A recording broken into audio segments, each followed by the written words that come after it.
창세기 44장 14절로 34절까지의 말씀 같이 보시겠습니다. 한 목소리로 말씀 압독하시겠습니다. 유다와 그의 형제들이 요셉의 집에 이르니 요셉이 아직 그곳에 있는지라 그의 앞에서 땅에 엎드리니 요셉이 그들에게 이르되 너희가 어찌하여 이런 일을 행하였느냐 나 같은 사람이 점을 잘 치는 줄을 너희는 알지 못하였느냐. 유다가 말하되 우리가 내 주께 무슨 말을 하오리이까 무슨 설명을 하오리이까 우리가 어떻게 우리의 정직함을 나타내리이까. 하나님이 종들의 죄악을 찾아내셨으니 우리와 이 잔이 발견된 자가 다 내 주의 노예가 되겠나이다. 요셉이 이르되 내가 결코 그리하지 아니하리라. 잔이 그 손에서 발견된 자만 내 종이 되고 너희는 평안히 너희 아버지께로 도로 올라갈 것이니라. 유다가 그에게 가까이 가서 이르되 내 주여 원하건대 당신의 종에게 내 주의 귀에 한 말씀을 아뢰게 하소서. 주의 종에게 노하지 마소서. 주는 바로와 같으심이니이다. 이전에 내 주께서 종들에게 물으시되 너희는 아버지가 있느냐 아우가 있느냐 하시기에 우리가 내 주께 아뢰되 우리에게 아버지가 있으니 노인이요 또 그가 노년에 얻은 아들 청년이 있으니 그의 형은 죽고 그의 어머니가 남긴 것은 그뿐이므로 그의 아버지가 그를 사랑하나이다 하였더니 주께서 또 종들에게 이르시되 그를 내게로 데리고 내려와서 내가 그를 보게 하라 하시기로 우리가 내 주께 말씀드리기를 그 아이는 그의 아버지를 떠나지 못할지니 떠나면 그의 아버지가 죽겠나이다. 주께서 또 주의 종들에게 말씀하시되 너희 막내 아우가 너희와 함께 내려오지 아니하면 너희가 다시 내 얼굴을 보지 못하리라 하시기로 우리가 주의 종 우리 아버지에게로 도로 올라가서 내 주의 말씀을 그에게 아뢰었나이다. 그 후에 우리 아버지가 다시 가서 곡물을 조금 사오라 하시기로 우리가 이르되 우리가 내려갈 수 없나이다. 우리 막내 아우가 함께 가면 내려가려니와 막내 아우가 우리와 함께 가지 아니하면 그 사람의 얼굴을 볼 수 없음이니이다. 주의 종 우리 아버지가 우리에게 이르되 너희도 알거니와 내 아내가 내게 두 아들을 낳았으나 하나는 내게서 나갔으므로 내가 말하기를 틀림없이 찢겨 죽었다 하고 내가 지금까지 그를 보지 못하거늘 너희가 이 아이도 내게서 데려가려 하니 만일 재해가 그 몸에 미치면 나의 흰 머리를 슬퍼하며 스올로 내려가게 하리라 하니 아버지의 생명과 아이의 생명이 서로 하나로 묶여 있거늘 이제 내가 주의 종 우리 아버지에게 돌아갈 때에 아이가 우리와 함께 가지 아니하면 아버지가 아이의 없음을 보고 죽으리니 이같이 되면 종들이 우리 주의 종 우리 아버지가 흰 머리로 슬퍼하며 스올로 내려가게 함이니이다. 주의 종이 내 아버지에게 아이를 담보하기를 내가 이를 아버지께로 데리고 돌아오지 아니하면 영영이 아버지께 죄짐을 지리이다 하였사오니 이제 주의 종으로 그 아이를 대신하여 머물러 있어 내 주의 종이 되게 하시고 그 아이는 그의 형제들과 함께 올려 보내소서. 그 아이가 나와 함께 가지 아니하면 내가 어찌 내 아버지에게로 올라갈 수 있으리이까. 두렵건대 재해가 내 아버지에게 미침을 보리이다. 아멘. 할렐루야. 오늘도 예배의 자리 가운데 모이신 성도님들 주님의 이름으로 환영하고 축복합니다.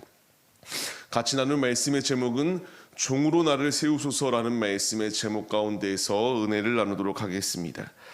문제가 생길 때에 이 문제를 보증한다라고 하는 것이 참으로 중요합니다.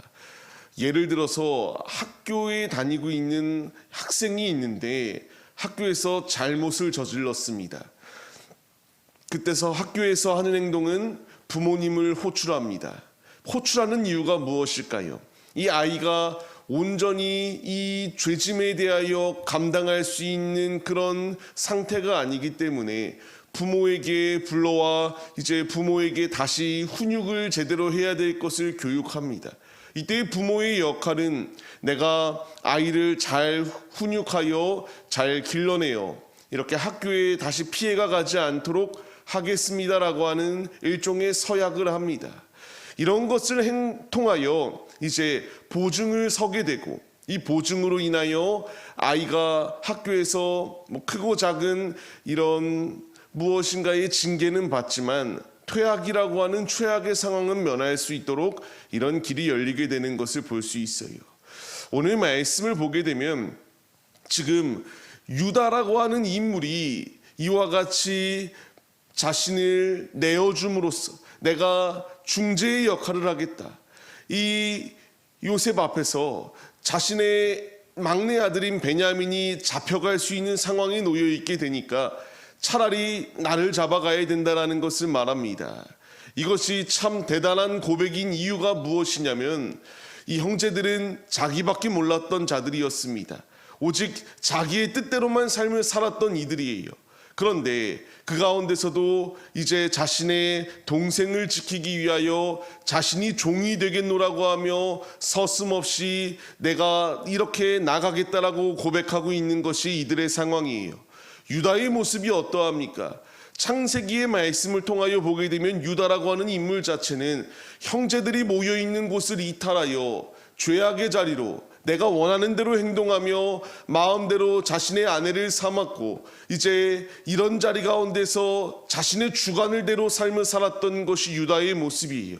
이런 이가 이제 그 앞에 시련이라고 하는 것, 그 앞에 기근이라고 하는 것, 그 앞에 요셉을 통하여 이와 같이 연단의 가정이 놓여 있게 되니까 이제 점점 더 성숙한 자리 가운데 이르게 되고 성숙한 자리 가운데 이르렀던 그가 행동하였던 것은 이와 같이 변증하며 차라리 나를 잡아가야 된다라는 것을 말하며 동생을 지키려고 하였던 모습을 발견할 수 있게 됩니다. 어느 정도로까지 이야기를 합니까?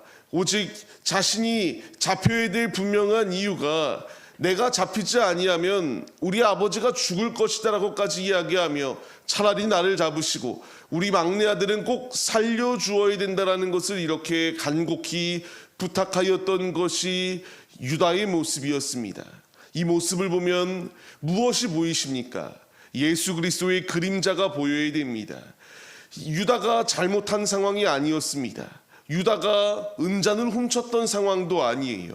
그럼에도 불구하고 그는 예수 그리스도를 예표하는 이 말씀으로써 자 나를 잡아가라. 나를 이 자리 가운데서 이와 같이 종된 자리 가운데 내가 있겠으니 내 동생을 풀어줘라. 이렇게 말하는 모습은 예수님께서 죄 없으신 분이 이 땅 가운데 오셨습니다. 이 땅 가운데 오셔서 우리를 위하여 중보하시고 중보자가 되우셔서 우리의 모든 죄를 도말하시고 자신이 십자가를 지심으로 말미암아 우리가 주님과의 막힌 담이 허물어지는 놀라운 은혜가 임하게 되었다라는 것을 예표의 말씀으로 보여주십니다. 유다가 간곡히 요셉 앞에 이와 같이 말하는 것처럼 지금도 우리 예수님께서 우리를 위하여 날마다 간절히 기도해 주고 계십니다. 우리를 위해 중보해 주고 계시고요. 하나님 아버지 앞에 우리를 불쌍히 여겨달라고 자신의 핏자국 난 손을 보이시며 우리를 살려주실 것을 이렇게 간곡히 부탁하며 나아가고 있는 것이 예수님의 모습임을 우리가 잊지 말아야 해요. 요한일서의 말씀을 보게 되면은 우리에게 대언자가 있다. 그분이 바로 예수님이시다라는 것을 분명히 말씀해 주세요. 유다가 동생을 지키기 위하여 이와 같이 열심을 다하여 변론하고 있었던 모습처럼 예수님께서 지금 우리를 위하여 이와 같이 간곡히 기도해 주고 계십니다. 이제 우리에게 필요한 것은 다른 것을 의지하는 게 아니라 그분을 의지하며 예수님 앞으로 나아갈 수 있는 믿음의 모습이 우리에게 있어야 해요. 앞서 말씀드렸던 것처럼 22절 말씀, 내 아버지가 이와 같이 내 동생을 데려가지 못하면 죽게 될 것이다라는 말을 들었고 이제 그가 감동적으로 한 이야기가 무엇이냐, 33절 말씀과 같이 그를 대신하여서 주의 종이 되게 해달라, 그 아이는 형제들과 함께 올려달라고 하는 이 거룩한 고백을 드렸던 것이 유다의 모습이었습니다. 말씀드린 것 같이 예수님께서 우리를 위하여 대신하여 자신의 생명을 내어주신 것처럼 유다 역시 그림자로서 예수 그리스도를 예표하는 모습들을 분명히 보여주고 있습니다. 이제 오늘의 말씀이 우리에게 주는 분명한 교훈이 무엇이겠습니까? 유다가 나의 동생이 죽을 상황 가운데서 그 동생을 살리기 위하여 열심을 다하여 중재하며 나아가는 것처럼 이제 우리 역시 사명이 주어졌습니다. 앞서 말씀의 제목과 같이 종으로 나를 세우소서, 이 유다의 고백과 같이 이제 우리 가족들, 우리의 이웃들, 우리의 친구들, 우리 주변에 있는 이들 가운데에 가까운 이웃들이 예수를 믿지 못하고 예수 안에 거하지 아니하는 이들이 참으로 많이 있습니다. 그때 우리에게 필요한 것은 유다와 같이 중재해야 됩니다. 무엇을 중재해야 됩니까? 주를 알지 못하여 죽어있는 이들을 주께로 인도할 수 있는 이런 중재자의 역할을 우리가 감당해야 마땅하다라는 것을 말씀해 주세요. 우리는 주님 안에 종으로 부름을 받았습니다. 주님의 뜻을 이루어 나가야 될 청지기들로 부름을 받았어요.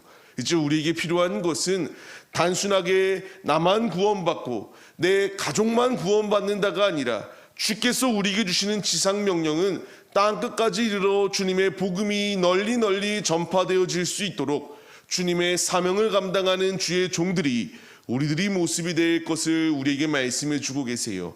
이와 같이 유다가 자신의 동생을 살리기 위하여 온 이 빌드업을 통하여 자신의 동생을 살리기 위한 과정들을 요셉에게 설명하였듯 이제 우리도 삶의 자리 가운데 나아가 주를 알지 못하는 이들에게 복음을 전해야 되고 이제 하나님 아버지께 그들 가운데에 믿음이 심겨질 수 있도록 함께 해달라고 하는 믿음의 기도를 드리며 온전히 주님으로 세워지는 자리 가운데 서는 것이 우리의 모습이 마땅하다라는 것을 말씀해 주십니다.